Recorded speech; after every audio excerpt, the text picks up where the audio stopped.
こんにちは、あやはれです。今日は私のお弁当レシピを平日5日分紹介します。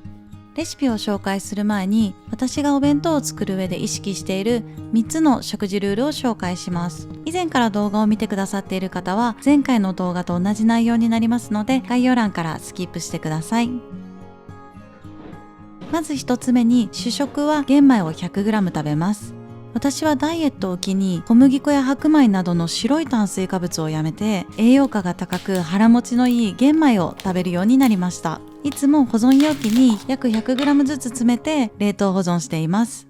炊き忘れた時用にこの玄米ご飯パックも常にストックしています。玄米に初めて挑戦してみようかなという方は、この玄米ご飯パックがおすすめです。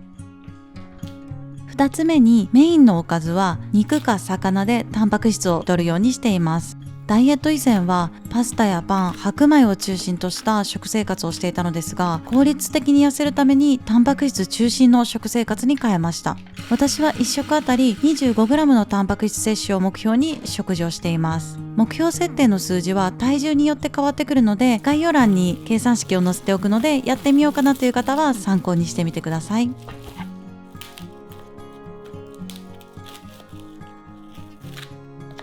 タンパク質の中でも魚の脂質には脂肪燃焼効果があるため、積極的に摂るようにしています。卵はアミノ酸スコア100という良質なタンパク質なので、卵も積極的に摂るようにしています。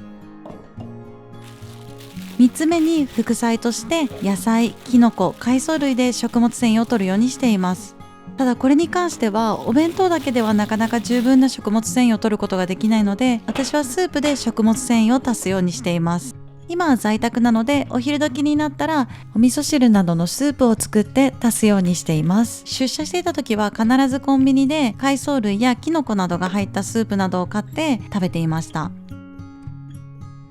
今日は少ないおかずで簡単にできるご飯の上に乗せるだけ弁当を平日5日分紹介します。